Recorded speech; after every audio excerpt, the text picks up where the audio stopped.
Olá pessoal, bom dia. Recapitulando a aula anterior, né, onde a gente falou sobre a questão de diagnóstico, formas iniciais, né, quando a gente realiza ali os primeiros atendimentos aos pacientes de endodontia. Aqui a gente vai ver mais em relação à aula de acesso, certo?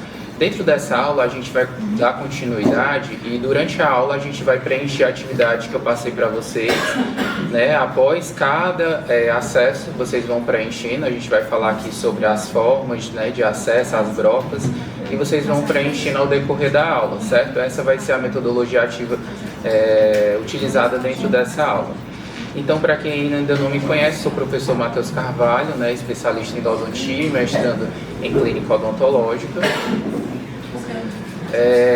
Primeiro grupo que a gente vai estar falando vai ser o grupo dos incisivos superiores, né, onde a gente vai ter inicialmente aí o ponto de eleição, que vai ser no centro da face palatina, mais ou menos aí 1 a 2 milímetros abaixo do cíngulo. Coloquei em vermelho aí para que vocês lembrem, né, que quando for um indente superior vai ser abaixo do cíngulo e nos inferiores vão ser aí acima do cíngulo. A broca esférica, que a gente vai utilizar aqui geralmente para esses tipos de grupos de dentes, vão ser ali as esféricas 10-12, 10-13. Eu coloquei esse símbolo de atenção, porque geralmente a gente seleciona as brocas a depender do tamanho dessa estrutura, né, e por isso que a gente faz a seleção, mas geralmente é esse grupo de brocas que a gente utiliza, certo? Direção de trepanação, que inicialmente vocês vão realizar um movimento inicial dessa broca perpendicular ao longo eixo. Algumas literaturas vocês irão ver que vão trazer a 45 graus, né? Outras em uma angulação diferente, mas geralmente é nessa angulação da face palatina.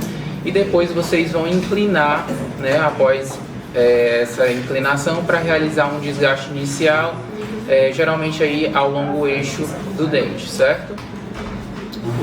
Nos inferiores vão seguir a mesma ponto de eleição, como eu falei para vocês, mudando apenas, né, a direção em relação ao cíngulo. Nesse caso aqui, como inferior, vai ser acima do cíngulo. A broca esférica diamantada, aqui em relação às brocas utilizadas, o diâmetro, como eu falei, vai ser compatível da câmara pulpar, mas geralmente a gente utiliza ali uma 10-11 e uma 10-12, que são brocas menores. Né? Direção também é a mesma, 45 graus, e depois mudando, inclinando a broca em questão ao longo eixo do dente, certo?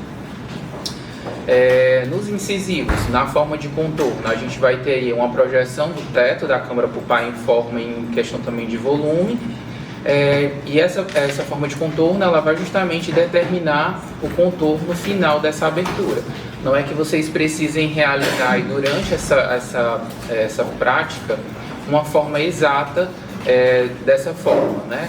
À medida que vocês vão realizando esse preparo, ele vai ficando nessa forma de contorno, que geralmente aí nesse grupo de incisivos, né, tem uma forma triangular, onde a base ela fica voltada aí para incisal, né, aqui do dente, fica voltada para incisal, e a ponta, né, fica virada aí para a parte superior, né?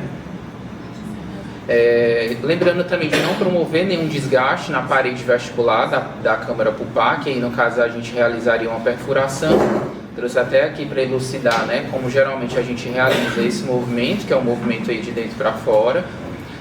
A gente pode lançar mão da utilização da Endozê, né, que eu solicitei lá no material, a 3082, a 2082, e aqui vocês vão ver que na literatura vão trazer várias brocas, né? Mas a gente pede para que vocês usem essas porque elas são pontas inativas e impedem vocês de realizar uma perfuração na câmara pulpar. A forma de conveniência, né, seria a remoção do ombro palatino, remoção do teto da câmara pulpar e remoção dos prismas de esmalte sem suporte. Aqui no caso seria como estaria esse dente, né, isolado, a forma de angulação, o acesso em si, forma de contorno e no final a forma de conveniência. Essa aí é uma imagem retirada do Lopes e Siqueira, que está lá na base de referência de vocês. Essa é a primeira atividade, né, referente a esse grupo de dente, onde vocês vão preencher, como eu já falei aqui, as brocas utilizadas para esse grupo, o ponto de eleição, direção de trepanação, a forma de contorno e forma de conveniência. Nos caninos, né, não vai mudar muita coisa, né, também continua sendo na face palatina, continua sendo 1 a 2 milímetros, como eu falei para vocês, mudando só se é superior ou inferior em relação a abaixo ou acima do símbolo. As brocas, né, mudam, porque aí no caso a gente tem um dente aí de uma maior estrutura, mais amplo, e a gente pode lançar a mão de uma broca 10-13, 10-14.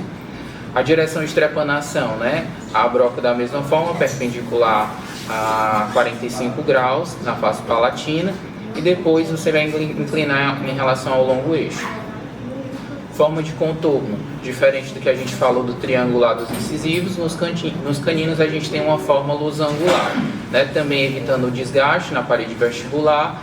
E aqui a gente também tem uma forma de conveniência, onde a gente vai remover ali um ombro palatino, se houver, o teto em si e remoção dos prismas de esmalte sem suporte. Normalmente vocês vão preencher aí sobre o que como vai ser em cada broca e ponto de eleição, direção de trepanação, assim como foi nos incisivos. Aqui é uma imagem como ficaria no final. No grupo dos premolares, né, o ponto de eleição seria aí na face oclusal, diferente do que a gente estava vendo lá. Aqui a gente faz diretamente na face oclusal, bem no meio, né, no centro do sulco mesodistal. As brocas, né, que a gente pode lançar a mão, seria a broca esférica diamantada, que a gente pode lançar desde uma 10-11, 10-12, 10-13, vai depender, né, da compatibilidade da câmara pulpar. Isso vocês vão avaliar visualmente no dente do paciente, mas também através da radiografia, que vocês já vão ter tirado. A direção de trepanação, né, a broca paralela ao longo eixo, né, diferente do que a gente viu anterior, não tem angulação de 45 graus. O que a gente poderia aqui era lançar a mão de ir em direção a um canal de maior diâmetro, mas a gente prefere que vocês realizem principalmente essa direção de trepanação em paralelo ao longo eixo. A forma de contorno, né, tem uma projeção também da câmara pulpar. A forma aqui já fica ovalada, e lembrando a vocês que os canais, né, referente aos premolares, eles são vestíbulo palatino, né, e não mesial distal, para que não ocorra uma perfuração desses elementos, procurando canais onde não há. E no caso a utilização das brocas continuam as mesmas, né, em 12, 3082, 2082. Aqui na forma de conveniência a gente tem remoção apenas do teto da câmara pulpar, porque não temos aí ombro palatino, certo? Aqui vocês vão preencher, referente ao que a gente falou agora anteriormente. Aqui seria como ficaria o final do acesso desse elemento. No molar superior, também o centro da face oclusal, a broca que a gente pode lançar a mão das brocas desde as 10-12, 10-13, 10-14, né? E também paralelo ao longo eixo, ou no caso, como eu falei, pode ir também em direção à raiz de maior diâmetro, que no caso do molar superior seria a raiz palatina, certo? Mas aí vamos fazer no laboratório diretamente na face oclusal em direção, né, ao longo eixo.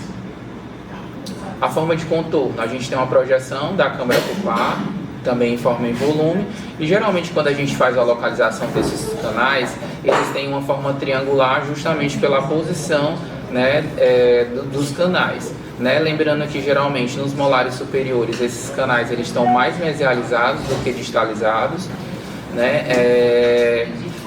No caso também lembrar que o canal disto-vestibular ele pode se encontrar, né, mais em relação à direção, à região da face oclusal, mesmo no meio ali.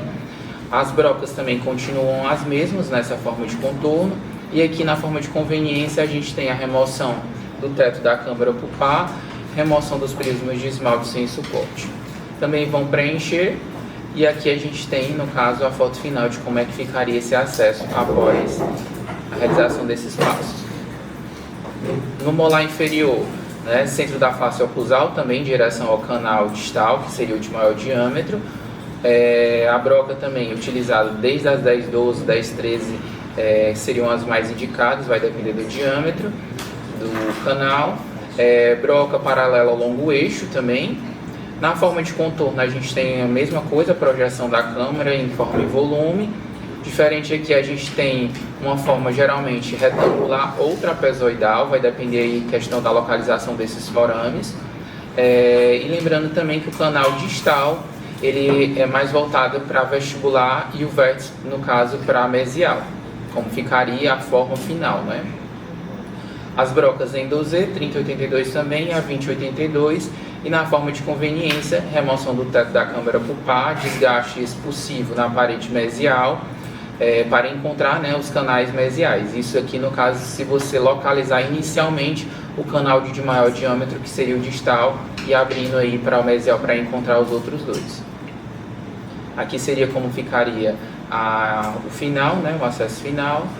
Como no caso vocês preenchem da mesma forma. Aqui eu trouxe só uma curiosidade, né, como uma forma aí de levantar ainda maior a curiosidade de vocês sobre a localização de canais. A gente tem hoje os insertos ultrassônicos, são utilizados aí como padrão ouro para localização de condutos e realização de menores desgastes, né? E trouxe também essa consideração final que eu tirei lá do livro do Lopes e Siqueira, que nessa prática clínica da gente, né, não geralmente esse dente ele já vem como um dente rígido, né, que a gente vai realizar ali esse acesso. Então, geralmente esse dente ele vai vir um dente cariado, né, e que vai apresentar uma necessidade de um tratamento. E lembrar que a gente pode fazer uma adaptação ou modificações dessas técnicas, removendo esse tecido pulpar e realizando o acesso através de onde esse dente já estava ali acessado, cariado, né? A localização da entrada desses canais radiculares, como a gente discutiu até o momento, eles devem ser respeitados, mas eles podem ser também modificados. E aqui são as referências, as bibliografias que vocês podem utilizar para acessar o material dessa